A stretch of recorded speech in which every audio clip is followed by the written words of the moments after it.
Muy buenos días, bienvenidos a nuestra semilla agustiniana para este comienzo de diciembre, donde encomendamos, como decíamos el día de ayer, nuestra vida y el cultivo de esa esperanza para el nacimiento en Navidad de muchos escenarios para nuestra vida personal, para nuestra vida de pareja, para nuestra vida de familia, para nuestra vida de comunidades cristianas, ¿no?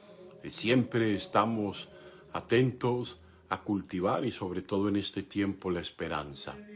Ayer les decía que era bueno ir pensando en hacer nuestros adornos de Navidad, nuestros arbolitos, todo lo que nos llame a esa alegría, a ese compartir, a ese construir un ambiente diferente, pese a que hemos tenido un año pesado de pronto en muchos escenarios, pero entonces no perder el ánimo de hacer las cosas, de hacer nuestro pesebre. Manden sus fotos, compártanlos, motiven a otros para hacer sus escenarios para la novena, para el rosario, para el compartir de familia, para la escucha de la palabra.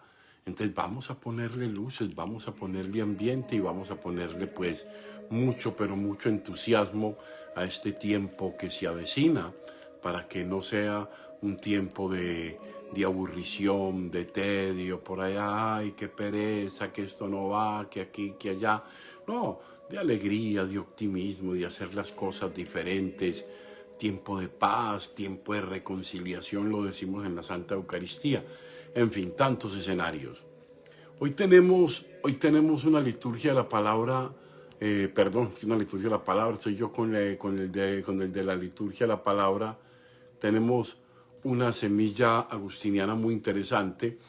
Es de los primeros libros, digamos, de Agustín, donde Agustín va colocando los cimientos de lo que va a ser, en definitiva, su obra posterior, sus grandes obras, y donde él comienza por describir el Dios en quien viene construyendo, el Dios en quien viene construyendo su fe.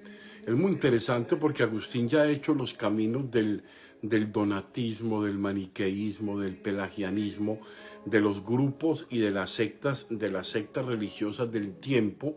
Ha estado buscando la verdad en muchos, pero muchos escenarios, y cada uno de ellos, de alguna manera, ha propuesto a Agustín una verdad parcial, nunca una verdad completa.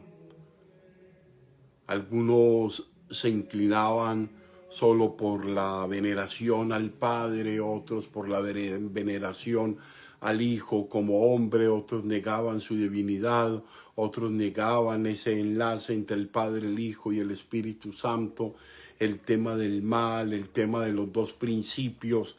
Recuerde que lo hablábamos, que había un principio del bien, un principio del mal, y que luego pues Agustín va a decir, no, no hay dos principios, hay un solo principio, y solo que en ese uno principio eh, nos vamos alejando, como dice él, utilizando la imagen del calor. ¿Cuándo se va enfriando uno? Cuando se aleja del calor. El calor sigue estando allí, pero si yo me alejo del escenario del calor, pues me voy enfriando. Entonces él va a decir que un poco nosotros nos vamos a veces maleando, haciendo mal uso, administrando de una manera irresponsable de pronto nuestra vida. Entonces esto nos va llevando seguramente a vivir un alejamiento y un deterioramiento de esa única sustancia que somos, imagen y semejanza de Dios, y que nos vamos dañando, que nos vamos desdibujando con el tiempo a través de muchas decisiones que tomamos o de muchas situaciones que nos llegan a la vida, algunas fortuitas. Yo siempre lo digo ahí, que llegan, por ejemplo, el tema de las enfermedades que vienen por algo congénito, que vienen a causa de un accidente, que vienen a causa de una intoxicación, que vienen a causa de un virus, en fin, somos, y lo decíamos esta semana, querida comunidad, somos seres constitutivamente vulnerables. La condición humana es una condición vulnerable. O sea, no somos en realidad, y lo hemos dicho muchas veces, no somos todopoderosos, no somos omnipotentes. Nosotros somos esos seres que necesitamos de ese cuidado siempre de los demás. Y cualquier situación pone en peligro nuestra estabilidad, ¿no? Entonces yo creo que hay tantas cosas que se nos invita a reflexionar y que ya Agustín pensaba, decía, bueno, en la vida hay muchas cosas, pero Agustín llega a una que es la que vamos a tratar hoy en breve, en la medida de lo posible, pero que me parece que es muy importante fijar para nuestra formación en la vida cristiana, para tenerla muy clara, ¿no? Es el tema del orden, es el tema de la unidad, es el tema de las cosas que llevan una secuencia y están interdependientes unas de otras. Entonces, vamos a ver en qué modo Agustín, en esta obra de orden, que es el que vamos a tratar hoy, el pensamiento, nos habla de un Dios ordenado. Entonces, vamos a ver. Miren, comienza Agustín diciendo, ¿quién negará, oh Dios grande, que todo lo administras con orden? Es la primera y es la fundamental afirmación que vamos a tener que considerar. Repitámosla para que la fijemos. ¿Quién negará, oh Dios grande, que todo lo administras con orden? Continúa Agustín. Cómo se relacionan entre sí el universo, todas las cosas, y con qué ordenada sucesión van dirigidas sus desenlaces, cuántos y cuán varios acontecimientos no han ocurrido para que nosotros entabláramos esta discusión. Estamos hablando de alguien que está observando, que está contemplando lo que acontece y que está llegando a esta conclusión. Todo el universo, las cosas, la ordenada sucesión, el desenlace de las mismas, te va diciendo, todos esos acontecimientos que han ocurrido para que nosotros entablemos esta discusión. ¿Cuántas cosas se hacen para que te hallemos a ti? ¡Qué belleza esto! ¿Cuántas cosas acontecen para que te hallemos y para que te encontremos a ti? ¿De dónde, dice él, de dónde sino del orden universal mana brota todo esto mismo? Es decir, que nosotros estuviésemos despiertos y tú atento, utiliza un ejemplo lindo, el sonido del agua e indagando la causa de un fenómeno tan ordinario, sin atinar a ello, el caminar de un ratoncito. ¿De dónde proviene todo esto? El texto es bastante largo, pero voy a quedarme en esa parte que les he descrito en este momento porque me parece que es bien importante, ¿no? Miren, hoy encontramos a Agustín hablando consigo mismo. Agustín se está interrogando a sí mismo, Agustín está escribiendo ese libro de orden, Agustín está reflexionando sobre cómo darle fortaleza a esa fe que viene construyendo. Entonces está escribiendo ese libro, pero a la par de ese libro, querida comunidad, hay algo bien interesante, es la contemplación de lo que acontece, de lo que se está viviendo, de la agüita, del pequeño ratón que pasa, lo va a decir en el texto, de las hojas que caen de los árboles, del cambio de las estaciones, de todos los movimientos que desenlazan en otros. Entonces Agustín está observando que hay un mundo que está totalmente interconectado en su escenario cósmico, natural, de creaturidad, de ser hombre, que están siempre allí relacionados. Entonces, ¿qué pasa? Hace notar que no obstante, nada en el universo se mueve con la complacencia de un orden establecido por Dios mismo. Dice, no obstante, nada se mueve en el universo, es la comprensión de Agustín, sin que sea establecido por Dios, que es el gran ordenador. Dios ordenó el mundo para una armonía, para una comunión, para una unidad.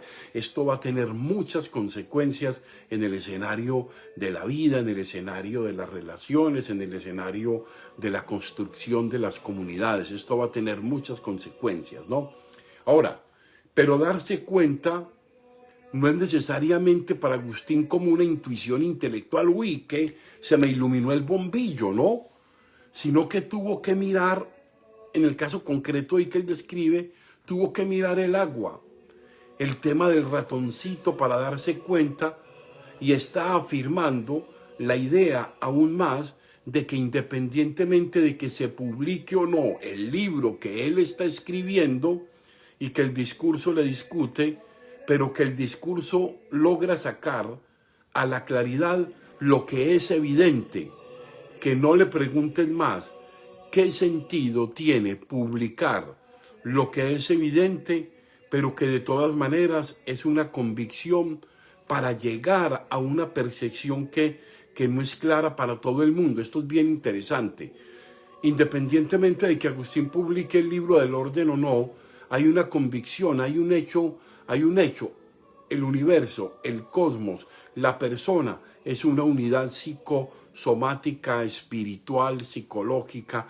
El universo, el cosmos, es una unidad que tiene muchos entrelaces, casi que microscópicos, que en las relaciones entre ellos hacen que esto funcione en un determinado orden, y cuando nosotros afectamos o deterioramos ese orden, pues hombre, alteramos el orden y tenemos la consecuencia del desorden y lo que consecuentemente acontece, ¿no? Entonces yo creo que esto es bien, pero bien interesante, ¿no? Independiente, por eso Agustín se está planteando en ese diálogo. Sea que yo lo escriba, sea que yo lo deje muy claro por escrito qué es lo que estoy haciendo, el universo está constituido por un orden, y ese ordenador en el que se constituye ese orden es Dios, ¿no? Ahora bien, el texto gira alrededor de algo sencillo. Pareciera que es Agustín en un soliloquio, hablando con él mismo. Agustín está como hablando con él mismo, con el discurso, ni siquiera con la razón. Está haciendo alguna meditación, sino con la capacidad discursiva de escribir, sobre escribir o no escribir, que logra entender, o dar a entender más bien, de que nada, y esta parte es bien interesante, de que nada se engendra, ni nada se produce, ni nada llega a su término si no está dentro del orden establecido por Dios. Qué interesante, miren, qué interesante esto, esta conclusión a la que va llegando Agustín después de contemplar el universo, ¿no?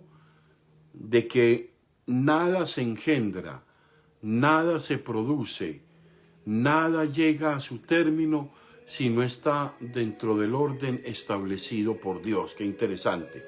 Ahora, la clave es la primera frase. ¿Quién negará, oh Dios grande, que todo lo administras con orden? Interesante. Hablando del orden. Y esa sigue siendo la clave de la comprensión de Dios por parte de Agustín. Fíjense que no por una vía exclusivamente teológica o pastoral, no, aunque lo fue también, sino que tuvo mucho que ver su talante intelectual, su capacidad, los recursos filosóficos que tenía de su tiempo, el ingenio de llegar al Dios omnipotente, creador del cielo y de la tierra, a través de la contemplación del universo, a través de darse cuenta de todo lo que está ligado para que todo esto funcione. Eso es bien interesante.